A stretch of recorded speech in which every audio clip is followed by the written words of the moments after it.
Good morning. I sat quietly in a corner of a small cafe, my attention unwittingly drawn to a conversation unfolding at the table next to mine. Two men, strangers to me, were locked in a passionate debate. Their voices were sharp, punctuated with conviction, each one believing his argument was unassailable. They were debating a subject that had divided people for generations, a topic so fraught with emotion and history that it felt impossible to find a middle ground. The first man spoke with such force, almost as though his words were weapons, seeking to tear down the opposing side. His argument was delivered with the confidence of someone who had spent years reinforcing the walls of his own beliefs. The second man, though quieter in tone, was no less resolute. His replies were calm, his logic well-structured, but the tension between them was palpable. I couldn't help but notice something that seemed to stand out in this exchange. Neither of them truly understood the other's perspective. The arguments were well rehearsed, the points were sharp, but neither could articulate the counter-argument with the same depth and clarity as they presented their own. Each side was so focused on defending their own position that they overlooked the possibility that the other side might hold merit. It was then that I realized the most profound truth. Your opinion means nothing until you can defend the other side better than your opponent. In the quiet of that cafe, the words hit me like a sudden realization. We live in a world where opinions are thrown around freely, on social media, in coffee shops, in boardrooms. Yet how often do we really know the truth of what we're arguing? How often do we form opinions without fully understanding the opposing viewpoint?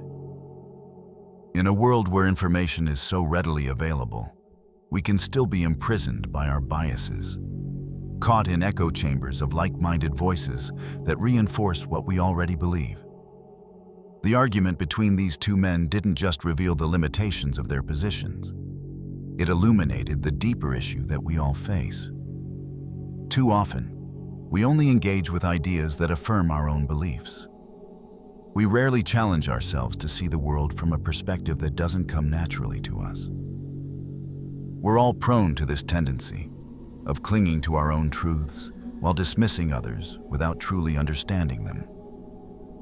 But what if the true measure of wisdom wasn't simply in how well we could defend our own beliefs, but in how well we could argue for the beliefs we disagree with? What if the highest form of understanding wasn't just forming an opinion, but understanding the counter-argument with such clarity that we could speak on behalf of those who hold the opposite view? That's when I understood. To truly know something, you have to be able to present the other side as convincingly as your own. It's not enough to just hear the other side. You must be able to step into it. You must live in it, breathe it, understand it so well that, when called upon, you can argue it with the same passion and precision as the one you believe in. It's only in this process of intellectual immersion that you can begin to grasp the complexity of the issue at hand. I thought about my own beliefs, the many things I held dear, the views I'd built my life around. How often had I dismissed the counter-argument without truly considering it?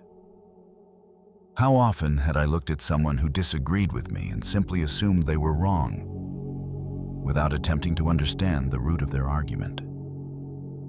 The realization was humbling. If I couldn't argue for the other side with the same rigor I applied to my own views, then I had no right to hold a firm opinion. I wasn't truly wise. I was simply echoing a narrative that I had heard and accepted without truly testing it.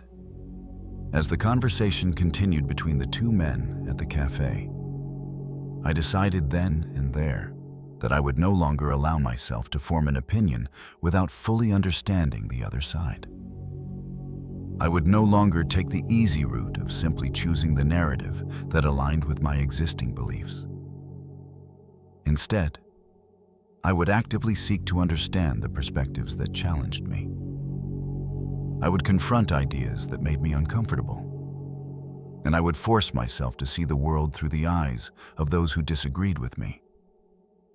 In doing so, I would not only become more informed, but more empathetic. I would build bridges where there were divides and find common ground where there was only conflict. I would embrace the discomfort of intellectual humility, knowing that only by challenging my own beliefs could I truly grow.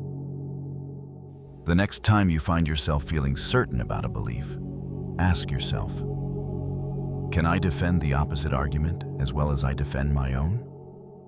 If not, pause. Spend time truly understanding the other side. Learn it, live it. Only then can you confidently stand by your opinion, knowing that you have tested it against the full spectrum of thought.